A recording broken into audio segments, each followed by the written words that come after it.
Gas a tutti ragazzi, in questo nuovo video vi faccio sentire come suona questo SC Project versione Jugend Carbon.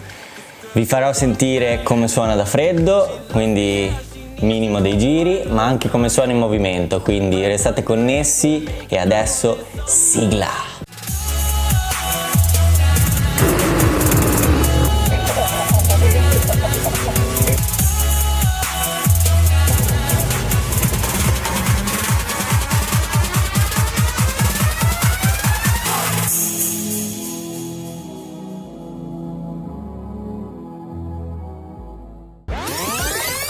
E invece no, mi sento costretto ad interrompere questo video perché Conte ci fa stare a casa, siamo in quarantena, quindi appena possiamo uscire vi faremo sentire anche il sound di movimento. Per ora vi dovete accontentare di quello statico, comunque ci sarà sicuramente un altro video.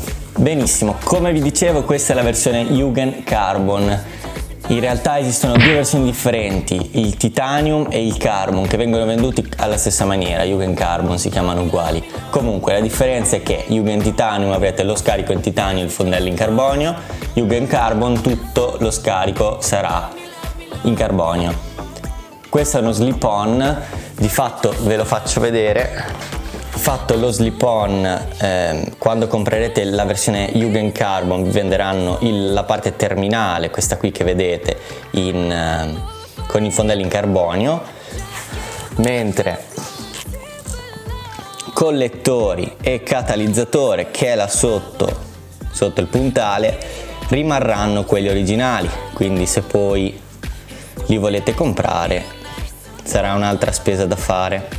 Essendo uno slip-on non dà un aumento di cavalli, o almeno non è dichiarato, perciò non aspettatevi che acquistando Jugend Carbon aumenteranno anche i cavalli, però ragazzi è uno spettacolo, come suona è veramente uno spettacolo. Vi faccio vedere che il DB Killer è fatto in questo modo, come potete vedere è fatto in questo modo, cioè è forato, e da fuori non si vede molto il DB Killer, se ci si affaccia però si vede che in realtà all'interno il DB Killer è presente, anzi vi dirò di più, là c'è un dado saldato, e quindi se volete cavarlo bisognerà eliminare il punto di saldatura. Comunque bando alle ciance, ve lo faccio sentire come suona questo SC Project Jugend Carbon.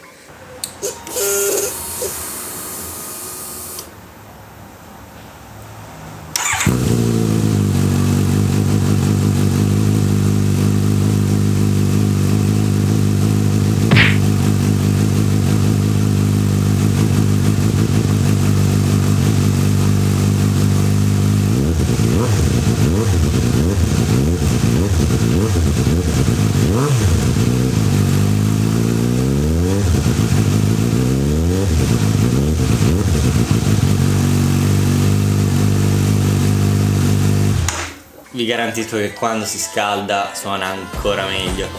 Vi ringrazio per aver visto il video, iscrivetevi, mettete un like e grazie, alla prossima, ciao!